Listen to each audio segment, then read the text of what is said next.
You know that feeling, right? You're at, I don't know, a wedding or something. Oh, yeah. The lighting is perfect.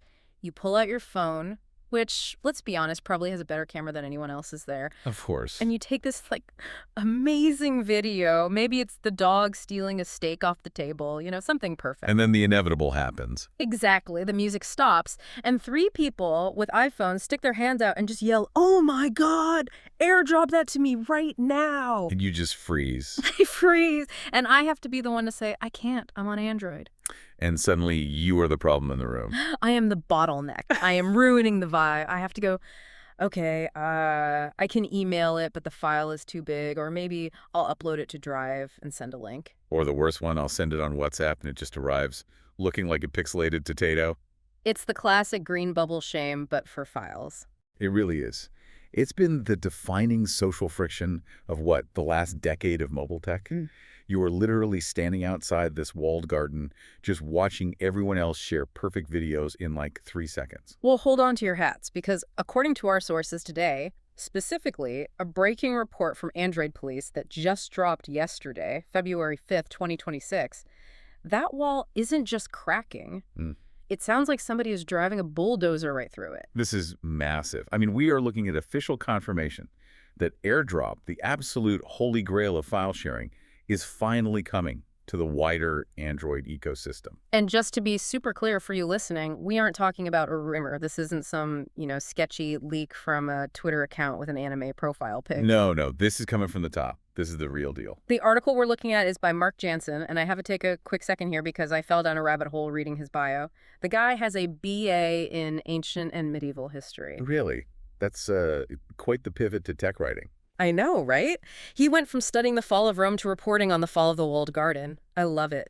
He says he has a deep love for anything that bleeps or bloops. I can relate to that. But because of that history background, he frames this whole thing not just as a tech update, but as history in the making for mobile. And honestly, it's not hyperbole. I mean, for 15 years, iOS and Android have been like two different species. They just spoke completely different languages. Getting them to shake hands natively, it's a huge shift. So the mission for this deep dive is clear. We're going to unpack what this confirmation actually means, how it's going to work, and maybe most importantly, why Apple and Google are finally playing nice. It's a fascinating story, a mix of tech, business strategy, and a little bit of community sleuthing. Okay, so let's rewind the clock just a little bit to set the stage. Take us back to November 2025. What was the big deal then? That was the tremor before the earthquake. In November 2025, Google and Apple basically shocked everyone by announcing they'd integrated AirDrop with Google's QuickShare.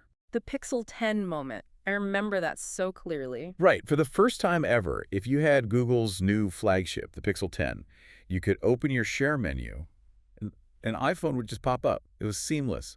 But, and this is the key, it was only the Pixel 10. Which felt, honestly, a little cruel. I remember reading the forums back then, and the vibe wasn't, hooray, we did it. It was more like, hey, what about the rest of us? It felt like a very exclusive club. Exactly. You could have a brand new Samsung S25 Ultra, which costs a fortune, or a cool OnePlus, and you were still out in the cold. You were just watching the Pixel people high-five the iPhone users. It did feel unfair, but you have to look at it from an engineering perspective. That was a beta test, a massive controlled beta test. So we were the control group in the experiment. In a way, yeah. When you're dealing with something this complex, with Bluetooth handshakes and Wi-Fi direct connections across millions of devices, you don't just flip a switch for the whole world. Right, that would be chaos. It would be chaos.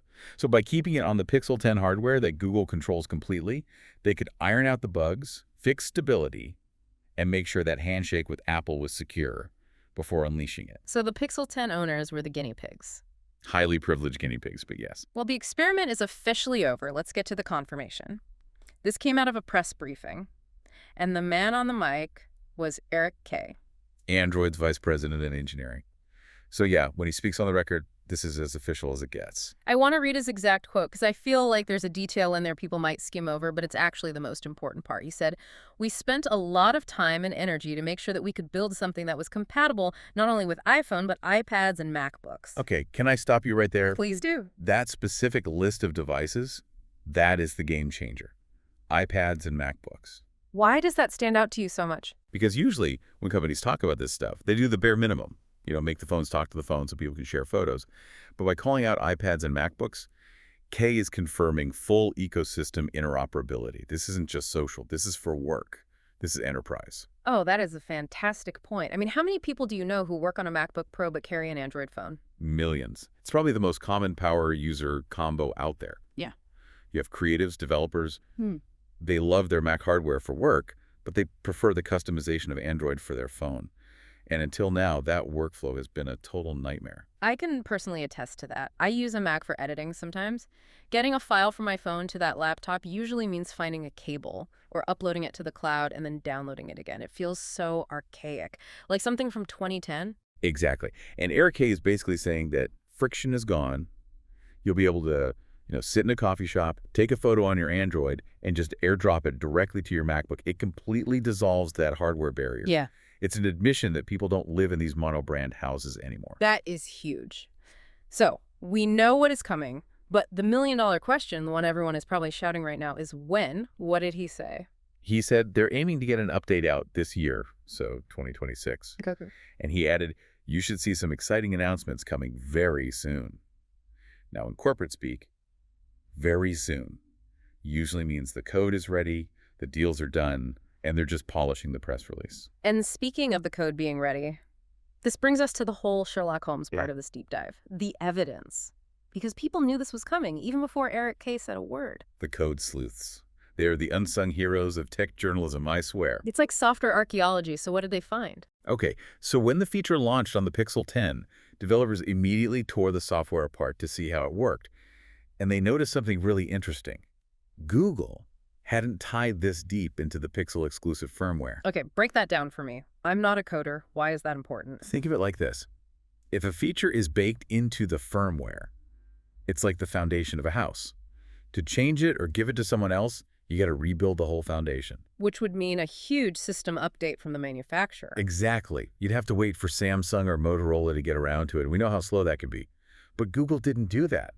They built this feature as its own app with a listing on the Google Play Store.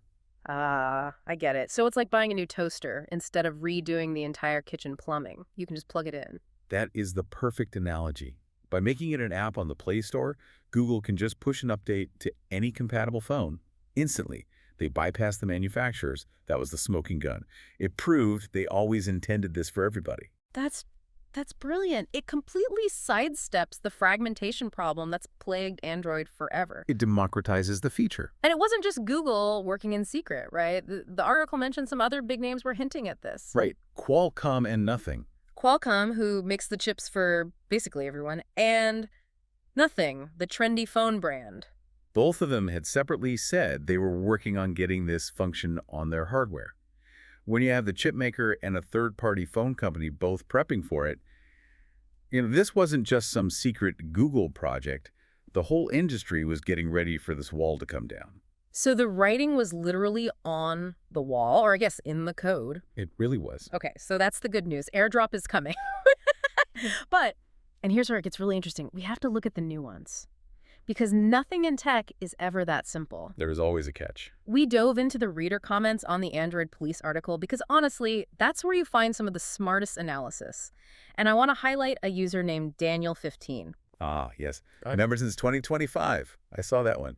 He brought up a very specific, very important technicality. He did. He wrote, not all Android devices, just devices that have Google Play services. That is a crucial distinction, and he is 100% right. So unpack that. What's the difference between just Android and Android with Google Play services? So Android, the operating system, is open source. Anyone can use it. But Google Play services is that proprietary layer that Google puts on top. It's what powers the Play Store, Maps, Gmail, and Array.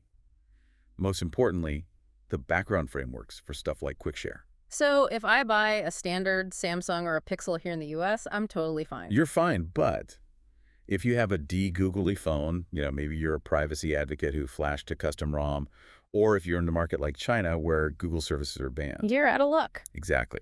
This bridge to Apple isn't built into Android, the code. It's built into Google services. Yeah. So Daniel 15 is right. It's not for every Android on Earth. It's for every Android that lives within Google's kingdom. That's a really important distinction. It's like The bridge is open, but you have to be wearing a Google badge to be allowed to cross it. Precisely. Okay, there was another perspective in the comments, too, from a user named Zanti. They were a bit more skeptical. They said, I just use Local Send for everything, all devices, computers, etc. Right, and that's the power user perspective. Local Send is a third-party app that does basically the same thing, right? Yeah, it's fantastic, it's open source, it's fast. But the thing is, it requires setup. You have to install it on your phone, then you have to convince your iPhone friend to install it, then you have to install it on your Mac. You're never going to get your mom to do that at Thanksgiving. Exactly. Imagine trying to explain, Mom, download this open source client from this website so I can send you the photo of the turkey. It's not happening. The value of this native integration isn't that it's possible, it's that it's native. It passes the grandma test. If grandma can do it without calling you for tech support, it's a real feature. If she can't, it's just a tool. That is the perfect way to put it. Local Send is a tool for people like us. This integration is a feature for everyone. You just hit share. You see your friend's iPhone, you tap it. It's frictionless. So let's zoom out. We've got the tech, we've got the timeline, sort of. But what does this mean for the bigger picture? You mentioned the walled garden is changing. It is. Mark Jansen, the author, calls this a huge change. Why now? Why would Apple and Google, these mortal enemies, suddenly decide to do this? It's the billion-dollar question. And frankly, I don't think they're doing it out of the goodness of their hearts. So what's the real motive? I think it's two things, regulation and retention. Okay, unpack regulation first. Look at Europe. The Digital Markets Act, the DMA. Governments are cracking down on these gatekeeper tech giants. They're basically saying you can't lock users into your ecosystem by making it impossible to leave. So by blocking file transfers, Apple was painting a target on its back. A huge one. So by opening this up, they can go to the regulators and say, look, we're open. We play nice with Android. It's a strategic defense. Okay, that makes sense. But what about retention? That seems counterintuitive. If it's easier to switch, doesn't that hurt them? Not necessarily. Look at the sidebar in the source article. There's a link to a story that says, here's how I created my own ecosystem with an Android and a Mac. Yeah, I saw that. Consumers are tired of being forced to choose. They want the freedom to pick the best phone for them. Maybe a Pixel, and the best computer. Maybe a MacBook.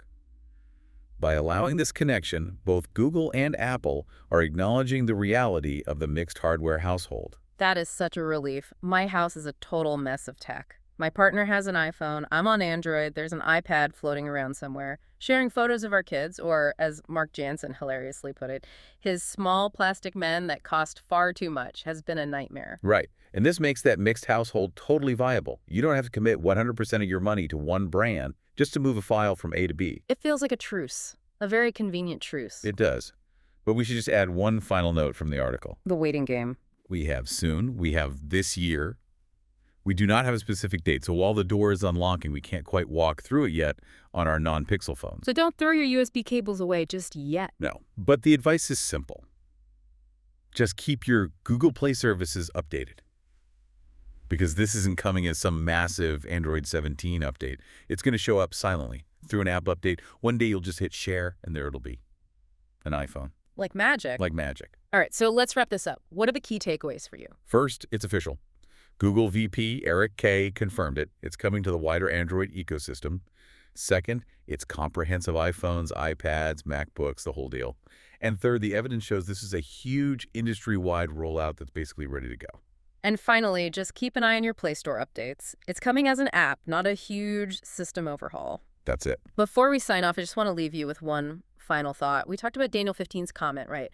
That this only works if you have Google Play services. It makes me wonder, if Google Play services is the only bridge to Apple's AirDrop, does this actually make Android users more dependent on Google than ever before? That's a very provocative thought. No, think about it.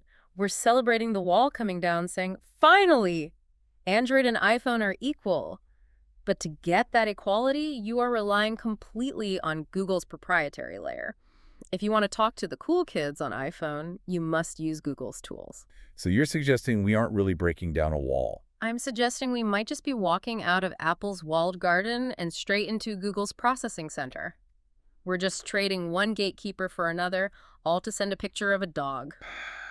That is a very sobering perspective.